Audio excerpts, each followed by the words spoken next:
Think बहुत excited हूँ। यारियाँ के बाद ऑडियंस बहुत कनेक्ट हो गई मेरे साथ। स्पेशली मैंने यंगस्टर्स को टारगेट किया था, टीनेजर्स को टारगेट किया था, और इस बार क्योंकि एक प्योर लव स्टोरी है तो सारे लवर्स मेरे निशाने पर है, तो मैं सब कपल्स को टारगेट कर रही हूँ और बहुत ही सोलफुल लव स्टोरी है। सो आई थिंक बहुत एक्साइटेड हूँ क्योंकि ट्रेलर को बहुत अच्छा रिस्पॉन्स मिला है, गानों को बहुत अच्छा रिस्पॉन्स मिला है, ऑडियंस बहुत बहुत बेसब्री से वेट कर रही हैं। And I think as a film maker मैंने बहुत अच्छी फिल्म बनाई है अपनी तरफ से, और बहुत आपको फिल्म बहुत ही सेंसिटिव और इमोशनल लगेगी और आई एम श्योर सबके दिलों को छू जाएगी। फिल्म में जो है आपका एक डांस नंबर भी है, तो ये किसका क्रिएटिव आइडिया था? क्योंकि काफी खूबसूरत लग रहा है आप गाने में भी, और काफी जी, अच्छा गाना है और लोगों को भी काफी पसंद आ रहा है, तो ये किसका क्रिएटिव आई आइडिया थिंक मैंने बहुत साल पहले एक पिक्चर की थी, अब तुम्हारे हवाले वतन साथियों, Right. तब से आप सब मुझसे हमेशा पूछते आए हो आपको कब स्क्रीन पे देखेंगे। आई थिंक आपने वो क्वेश्चन मुझसे किया होगा, कब स्क्रीन पे देखेंगे। और बहुत मेरे फैंस भी मेरे से पूछते रहते हैं कि आप कब अपेयर हो गया, आप कर लो। सो देन वी थॉट, जब एक डांस नंबर की सिचुएशन राइज हुई जिसमें हम अपने आर्टिस्ट को नहीं ले सकते थे बिकॉज सिचुएशन ऐसी है पिक्चर में। So I thought Bhushan ji और मैंने ये सोचा कि मैं खुद ही कर लेती हूँ। सो और एक बेटर इंक्विजिटिवनेस क्रिएट होगी, और because I think it's all because of the pressure of the media and my fans that I went ahead and did Divya it. जी, हम ऐसा माने कि ये गाना गाने में आना ये आपके लिए एक ट्रेलर था, देन आने वाले दिनों में कोई ऐसी बड़ी फिल्में भी करेंगे, क्या हम ऐसा माने? बेसिकली एट हार्ट मैं एक आर्टिस्ट हूँ, एक क्रिएटिव पर्सन हूँ। मैंने सनम रे के सारे गाने कोरियोग्राफ किए हैं, अपना खुद का गाना छोड़ के जो गणेश मास्टर जी ने कोरियोग्राफ किए है। सो कोरियोग्राफी की है, डायरेक्शन की है, इस गाने में डांस एक्टिंग की है। So I think as a artist I am really open कि जो भी मीडियम्स मेरे सामने आएंगे एज अ क्रिएटिव पर्सन, अगर मुझे ठीक लगेंगे तो मैं डेफिनेटली एक्सप्लोर करूँगी। And I don't think creative person कभी भी बिकॉज अगर आप में टैलेंट हो और आप क्रिएटिव हो तो आई थिंक बहुत आगे आ गए हैं हम इस बात से। अभी फैमिली सपोर्ट कर रही है, like my husband supports me, my mom in law supports me. So I think that अगर फैमिली का सपोर्ट हो, आपके पेरेंट्स सपोर्ट करें, एंड हो भी रहा है, इंडिया में महिलाएं बहुत आगे बढ़ गई हैं, पिछले एक दशक में बहुत ज़्यादा चेंज आया है। So I think it's good for women. And अभी कोई भी बेसिकली सब फील्ड्स ओपन अप हो रहे हैं।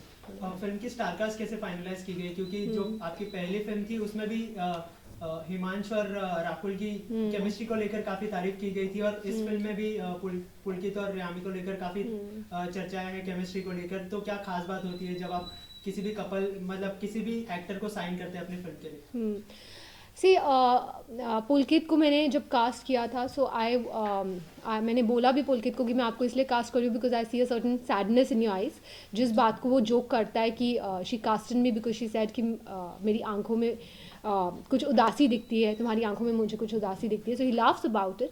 यामी को कास्ट करने में मैं यामी को लेकर इतनी श्योर नहीं थी। 5-6 महीने तक मुझे लग गए खुद कन्विंस होने में कि मैं यामी को लूँ, बिकॉज यामी का फेस उसकी एड कैंपेन में बहुत सीन है, सो मुझे लग रहा था कि फ्रेशनेस कैसे आएगी, कैसे मैं यामी को डिफरेंट कैसे दिखा पाऊंगी। सो 5-6 महीने मैंने वर्कशॉप्स की, लुक टेस्ट की, and then she also lost a lot of weight, और फिर मैं कन्विंस हुई कि यामी सही बैठेंगी। बट आई थिंक केमिस्ट्री के पीछे बहुत सारी चीज़ें होती है, वो फ्रेम्स को जैसे पेंटिंग की तरह सजाती हूँ मैं, उनका योगदान होता है, जिस एटमॉस्फेयर में जो सीन्स की ट्रीटमेंट होती है वो सबका चीज़ें होती है, वो सबको लेकर वो केमिस्ट्री क्रिएट होती है। और लव स्टोरी है क्योंकि, तो सीन्स लिखे वैसे जाते हैं, तो इट्स वेरी इंपॉर्टेंट कि वो आई थिंक जो लव स्टोरीज़ की जो स्टोरीज आइकॉनिक होती है वही पेयर्स को आगे आइकॉनिक कर देती है। So I think it's the story more than the anything else. So, Divya, ये जो ट्रेलर हमने देखा उसे देख के तो एक ट्रायंगुलर लव स्टोरी लग रही है। अगर कुछ इन शॉर्ट बताना चाहेंगे आप फिल्म के बारे में? फिल्म एक ट्रायंगुलर लव स्टोरी नहीं है, it's like a beautiful tale of love. हर कैरेक्टर प्यार की खोज कर रहा है, बट एज सच एक ट्रायंगल नहीं है। हम सब स्पेशली लड़कियां इस बात में बहुत बिलीव करती है कि हम सब के लिए कोई ना कोई बना है, और जब हम 20-21 साल के हो जाते हैं तो हम सोचते हैं कि वो कौन है जो हमारे लिए बना है, और वो कौन है हमारा सोलमेट, और क्या ये सब डेस्टिनी होती है, एंड कैसे हम अपने सोलमेट के साथ अपना प्यार और गहरा बनाते हैं। सो इस बारे में पिक्चर है, और कहीं ना कहीं आपको बहुत डिफरेंट जोन में ले जाती है। बहुत ही पोइटिक ट्रीटमेंट दी है मैंने पूरी पिक्चर को। पुलकित का जो कैरेक्टर है वो स्ट्रगल कर रहा है बॉम्बे में, एंड आई थिंक हम सब बहुत भागा दौड़ी में फंसे हुए हैं लाइफ में, और पिक्चर ये सिखाती है कि ज़रा ठहरो, रुको और अपने दिल की बात सुनो, जो आई थिंक हम सब सुनना भूल गए हैं. सो वो ब्यूटी लाने के लिए मुझे उसके कैरेक्टर को बॉम्बे से वो अपने स्मॉल टाउन वापस जाता है, अपने शहर वापस जाता है. उस शहर को मैंने बहुत ही पीसफुल और ब्यूटीफुल दिखाया. जैसे वहाँ एक रिवर बैंक है, वहाँ पे एक लोन ट्री है जो कि एक लवर्स पॉइंट है. वहाँ ज़िंदगी कुछ थमी सी हुई है. सो आई थिंक इस तेज़ रफ्तार से निकल के स्टोरी वहाँ जाती है.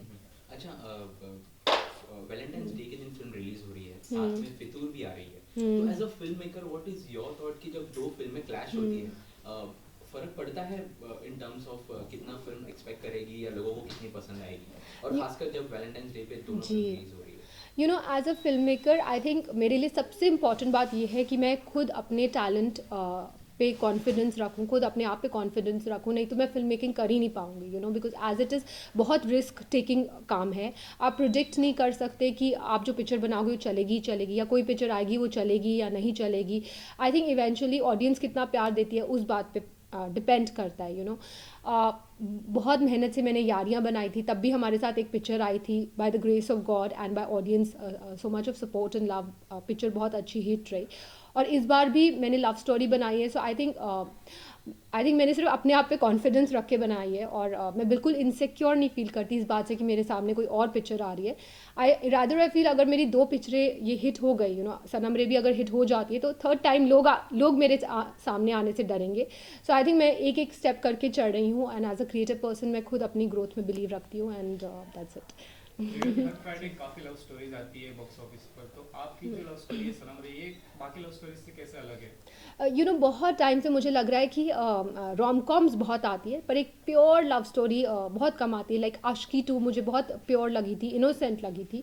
सो मैं उससे में भी रिलेट करना चाहूँगी कि सनम रे भी बहुत ही प्योर क्लासिक लव स्टोरी है, एंड जो आपको बहुत सारे क्वेश्चंस आंसर करती है प्यार के बारे में, एंड ऑल्सो आप खुद खुश रहना कैसे सीखते हैं, बिकॉज हम इतनी तेज़ रफ्तार में भाग रहे हैं कि हमें लगता है कि शायद हम करियर के इस मोड़ पे पहुंच जाएंगे तो हमें बहुत खुशी मिल जाएगी, बहुत हैप्पीनेस मिल जाएगी, पर वो मिलती नहीं है. खुशी किन चीज़ों से मिलती है, पिक्चर ये भी सिखाती है, ये भी बताती है. सो बहुत सारी ऐसी डीप बातें, और बहुत ही भारती सिंह भी है जो कॉमेडियन है पिक्चर में, उनका एक रोल है.